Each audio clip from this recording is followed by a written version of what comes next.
Hello, we are here for Show Your Work Week 9. Take it Yes. away, Jesse. All right, we're live on Show Your Work. And I thought today was the last episode, but it is not the last episode. We are on episode 9. Yep. Which makes this the penultimate episode. Oh, wow. Penultimate is like in my top 3 favorite words. Oh, and you got to use it. So I'm just going to use it a lot. It will make next week's episode, guess what? The ultimate episode. Yes. Yeah. It better be a good one. I know. All right. So today's episode is called Sell Out. Sell Out. Yeah. Whoa. You would think you're not supposed to sell out. Like when people say you're a sellout, that's a dig. Yeah, it is. And why is it a dig? Well, I think selling out is when you go for sales, not like who you are as an artist. Like it'd be like, we're always rendering ourselves. We make our art that we authentically want to make, and then the audience reads it as such. And if you start making what the audience likes, not what you would make, that would be selling out. Well, yeah, I think it is nuanced because oftentimes it's like people who knew you early on and they like what you were doing then when you change to be something, even if it is your authentic self, something that you want to do, like I'm thinking of like Neil Young or something, like he wanted to like have a different style of music, right? When he wrote, I think it's called Shocking Pink or something. And the fans were like, oh, we hate it. We hate it. You're such a sellout. Like, think it's sometimes people, call you a sellout when you start to be successful or have success in a way that they don't want you to. Yeah, it's an insult, but I think it's questionable is when an artist is selling out. Like, yeah, I mean, it'd be like, okay, I'm making beads I like, and then I realize that keychains sell and nothing else sells. So then I start making exclusively keychains. Would that be being a sellout? Well, it depends on what your objective is. So actually, and here they have a good thing. Let me just try to find it real quick if I can. Um, about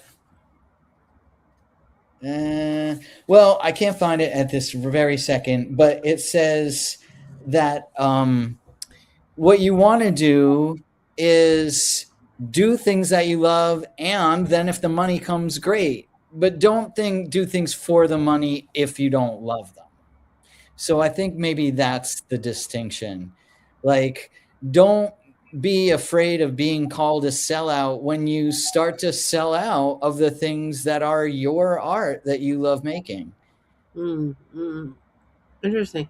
Well, okay, it comes back to that intrinsic value versus extrinsic value conundrum. It's like, some people would say you should make art just for the intrinsic value, which is the internal reward. And the extrinsic value would be like how much people like what you're making, or they're like, good job, or, you're so talented or something. And there was a point in being an artist where I decided to only make stuff that has an intrinsic and extrinsic reward. So, I like, for example, let's say you're building puzzles and you're like, oh, I love building puzzles. That's the intrinsic reward.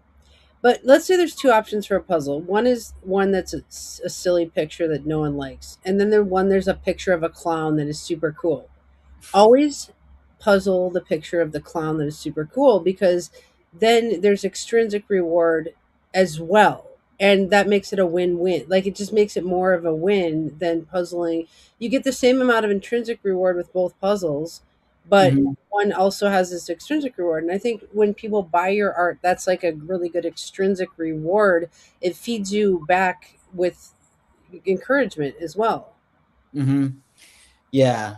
And I think that I like where you're going here because I think they're equally important to get right. Like, I think that what they're trying to caution against here is thinking like, I need to be a starving artist or I'm a sellout, right? So if there is an extrinsic reward that like people actually outside you value your stuff, then that is win-win, like you're saying, and don't be afraid of it and be glad that you're selling out. They have a cute quote here from Bill Withers, and it says, sell out. I'm not crazy about that word. We're all entrepreneurs. To me, I don't care if you own a furniture store or whatever. The best sign you can put up is sold out. Oh, I see what it's saying is like yeah, well, I think okay, so I want to speak to that. Like there's a lot of people I know who are artists and I feel like they glorify the starving artist thing, and it really irritates me because I want to be a thriving artist, a not rich in the sense of like money, but rich in the sense of happiness. And like, I don't want to be sitting around struggling because I'm an artist. You know, it's like I Mhm. want to have won the game of making art and making a living at it. So, you know, for me, my art is living as an astrologer is a lot of it. And when my classes sell, I'm like, yes, you know. But I feel like I've had to fight that among other artists where like I'm supposed to be constantly like, woe is me, I'm an artist, woe is me. And like I hate that. Mhm. Yeah.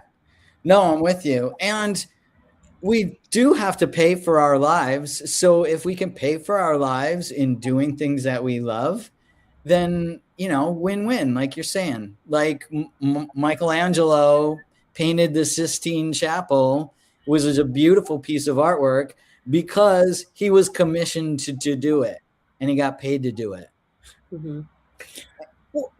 Well, so one of the things, like I actually keep another job because I don't like to make my artistic decisions solely on what will sell. So it's Mhm. like, so I think there's a balance here of right, like if you don't like you were saying, if you don't like making keychains, even though they sell, do not build a business of making keychains because now you're on a hamster wheel you don't like and you built it, you know, kind of thing. So it's like only do the things that you like, and then if one of those things sells out, then you're in business, right? Like don't build a business that you don't like making art.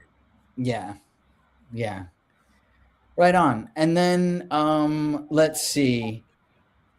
Uh, wait, no, I just have to say this other quote before I turn the page is that Paul McCartney has said that he and John Lennon used to sit down before a Beatles songwriting session and say, now let's write a swimming pool. Ah, interesting. Interesting. um well, okay, so I have a question about this for you. Do Mhm. you think that what classifies someone as a professional artist is that they make money off of it? Oh, all right. Well, I'm going to just sidestep that by giving you another quote from artist, Ben Sean. He said, an amateur is an artist who supports himself with outside jobs which enable him to paint. A professional is someone whose wife works to enable him to paint. So what? I don't get that. So it's like I don't get that. He's just saying that like somebody's got to pay for your life, and because you call yourself a professional, when it's not your profession that's paying for your life, then that's kind of a cheat. Hmm. Well, I consider myself a professional musician and a professional artist, even though I don't make a lot of money off those things. And the reason I do is because I show up for those things at the level of a professional. Like Hmm. I create I I create music and visual arts daily and at a level that is, I don't know, like it's I see it as my life purpose, and it's so I don't like demote it. I don't be like, I wish I had time to paint, you know, because like I'm just like, oh, I'll be painting, of course. I see. Yeah, I guess I see it a little differently. Like I consider myself an artist 100%. I don't consider myself a professional artist. Um, because I don't, that's not how I earn my living and make my money, because I have another talent that I use to make money at. So, but I feel intrinsically I'm an artist. I don't consider myself an amateur artist because I'm not an amateur either. I'm just like an artist with, I guess, no adjective there. Interesting. I mean, does it even matter if you're a professional?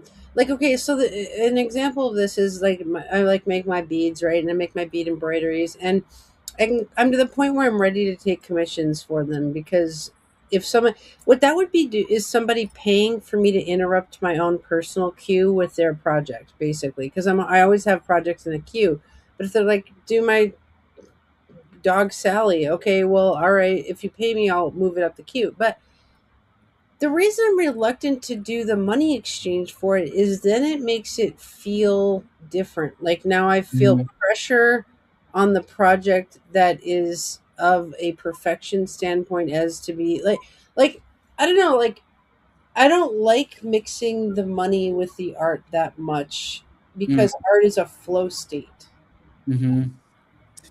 Yeah, no, that comes to a question of value too, right? And yeah, he has a section here called Pass Around the Hat, and he talks about the difference between like getting donations, like, like putting out like a tip jar, being like, like my music, here, put some tips in and buy me a coffee. It's kind of like an exchange.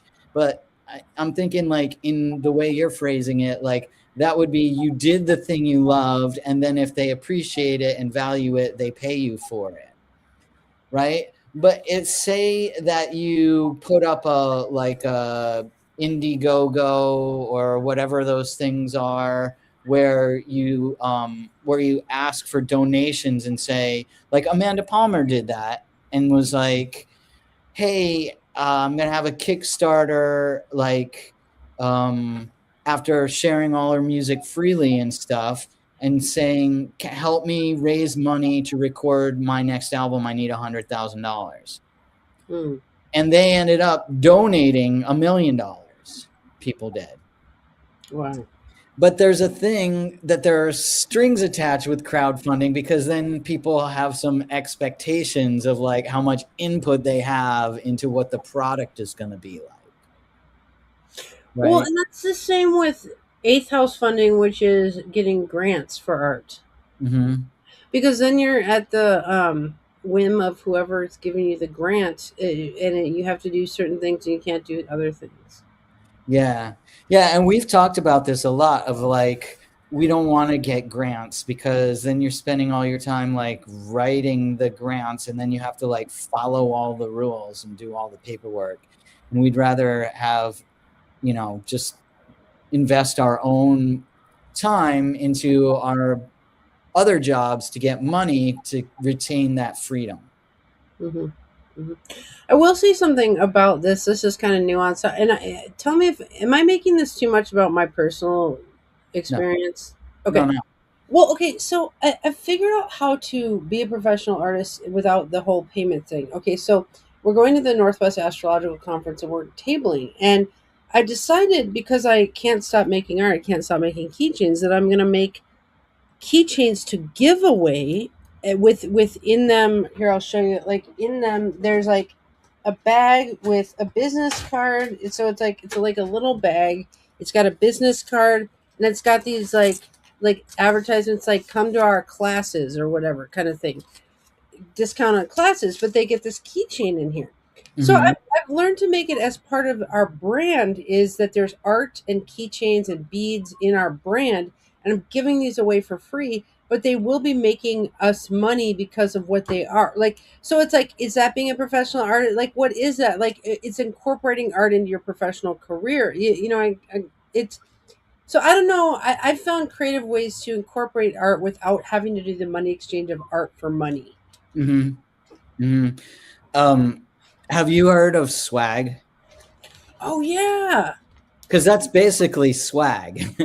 Like when Oh you go to a conference and at everybody's table, they'll have like stickers or T-shirts or something that's they give to you so you remember their brand and you feel like you owe them something because they gave you something. And yeah, but it's like you're combining swag. You're like the DIY. I wouldn't even say anti-capitalism because I don't think it's a political statement or anything that you're doing, but you're not buying pre-made things to give to people as swag. You're giving them original artwork. Yeah, it's the personal touch. It's the branding of like beads and art are part of what we do. And but I think the larger reason to talk about this stuff is that the chapter is kind of looking at the interface between art and money. Like show your work, and if you make money off of it, that's a good thing or that's okay, right? Like sell Mhm, out, like sell out of your stuff, right? Like so I think yeah, I mean, I think the reason to talk about all these different ways of looking at it is it's like, how do we interface our art with money? mhm. Yeah, and so here's something interesting too that I was thinking about when I got to this part of the chapter about like he says this example of like with this guy who was a street poet, and then he, would be doing a poetry reading, and afterwards, someone would come up to him and be like, "Oh man, your poems really changed my life." And the guy would be like, "Oh, cool. I here, you want to buy my book? It's $5." And they're like, "Nah." And he's like, "Well, how much is your life worth?" Mm, It's interesting because then there's the intersection of like the value that people put on your stuff, but then there's like the energy exchange, right? So it made me think of like when you were having like essentially classes for free, and then you're like, okay, let's start charging like about the amount of a cup of coffee for the class and see what happens then. yeah, oh, yeah, that was a big debacle. Yeah. Yeah, it was interesting, and we talked a lot then about, like, what is the value of, like, the stuff that you're giving away, and then what is the value of the stuff where people have to exchange some energy back for the things that you're giving out. Well, it's so interesting. Well, one of the things, okay, so as an artist or a producer of any content or thing, what I've learned is you have to give it away for free for a certain amount of time so that people can see your vision or your artistic imprint, you know? So, like, I had to do that free round of classes so that enough people could get used to what I did that they were like, oh, this is what the Tuesday Forum is. Now it's easy for me to get people to pay for it because they all come in knowing it's paid and like I don't offer the free version anymore. But that's also was helping me get my product dialed in, right? Like so it's like even if let's say you're making skateboards or something, you might want to give away 100 skateboards for free to get your vision correct and also to let the world know what your vision of skateboards are, then you monetize the product that you invented. It's like being an inventor, basically. Mhm, mhm. It's interesting. Well, what's interesting to me is that there's a lot of like experience and intuition that you have that it might seem nuanced, like don't give things away for free, but do give things away for free, like the keychains, right? So there's like, it's they may seem to be opposite, but I think you're trying to like show us what the nuance is. Well, you want to be a smart business person. I mean, a lot of people don't like the interface, the money or the business part of art, but it's like, okay, I'm always in business. Like, for example, I put an ad in the Mercury, the newspaper for the Motor Press, and it was $1,000 for 3 issues. Mhm, mhm, Okay, and it got no bites. It got no students, no readings out of it. And I was like, oh wow, that was a quote unquote waste of $1,000, right? But I learned something there. Okay, that's mhm, I'm willing to pay $1,000 in marketing costs, but then I was like, what if I applied $1,000 to making keychains and beads and sending out beads in the mail and birthday presents for people? And you know how many birthday presents and beads I can send out for $1,000? It's an insane amount. Oh yeah. And then I also do this thing of getting everything cheaply. Like I go to Goodwill and get beads there, and I go to estate sales and get beads there. And so it's like I'm always spending very, very little on product and making, or like on supplies, and then making good product out of that. So it's like I look at it as marketing costs. Yeah. Hmm. But like, should I be giving away free bead portraits to people when they take me 3 to 4 weeks, and I could be making something for a friend? Like, no, I'm not doing that for free anymore. Right. Right. So I think it's each case is different, and each like like if it feels like work, then make sure you're getting paid for it. But if it's like something you want to, like for example, you didn't like playing your guitar on the open mics, you're like, this feels like work, and this isn't work, doing this for free. So you're like, we were like, nix that because that feels like work. Hmm. But if someone hired you to come play your guitar at their coffee shop for $200, maybe you'd go do it because you see how it's nuanced. Right. Yeah. Yeah. Absolutely. Did you get paid for Secret Cock, your band? Um. Well. Yeah. We'd be paid a few $100s for a show, Mm. But of but course, that we would have done anyway. yeah, You and it's like the know. hours that you spent writing those songs, and I mean, you probably made 2 cents an hour for all the work you put in. Oh yeah. Yeah. Absolutely. Absolutely. All right. Oh, look, I found the place where the quote I was looking for. Let's see what you think about this. Be ambitious, keep yourself busy, think bigger, expand your audience. Don't hobble yourself in the name of keeping it real or not selling out. Try new things. If an opportunity comes along that will allow you to do more of the kind of work you want to do, say yes. If an opportunity comes along that would mean more money, but less of the kind of work you want to do, say no. Yeah, this is a good lesson in abundance. First of all, it's like artists with a scarcity mindset, and like that's what they think is cool as being broke, is like annoys me. Pet peeve. Hmm.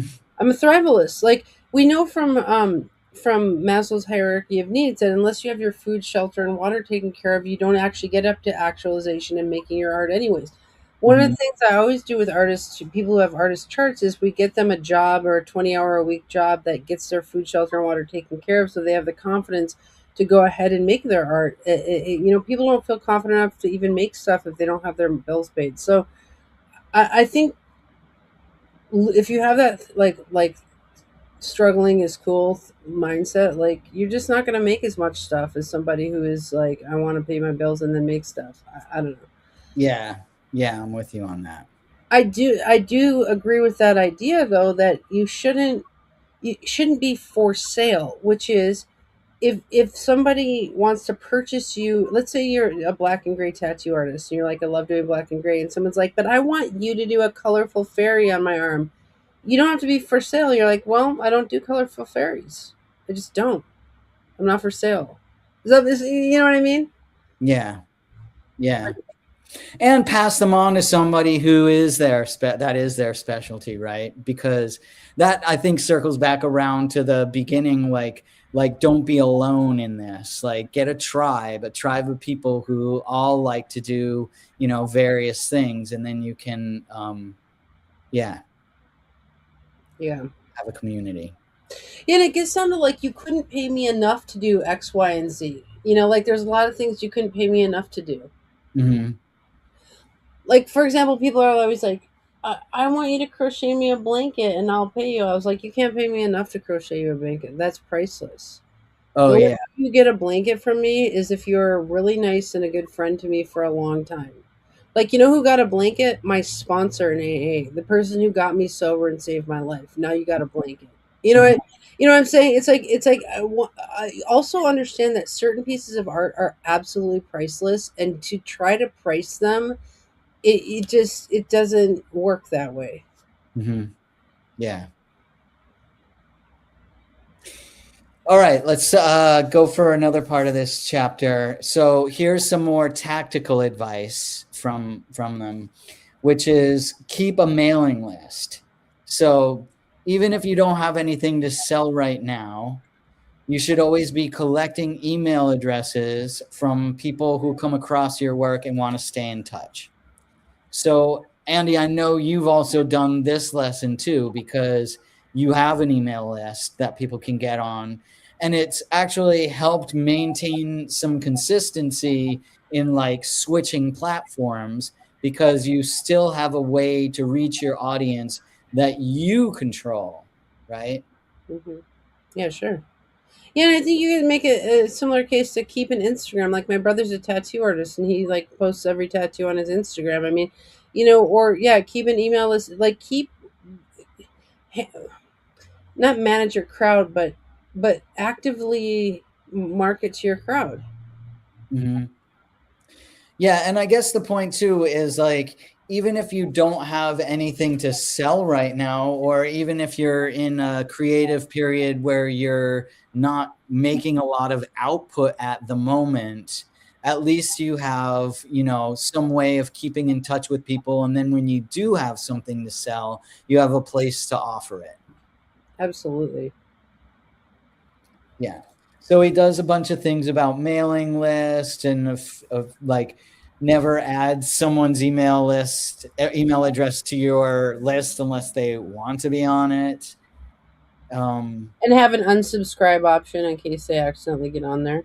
yeah, yeah, and don't push their luck, don't betray their trust because they actually gave you, their info for a reason, but not to be spammed by you.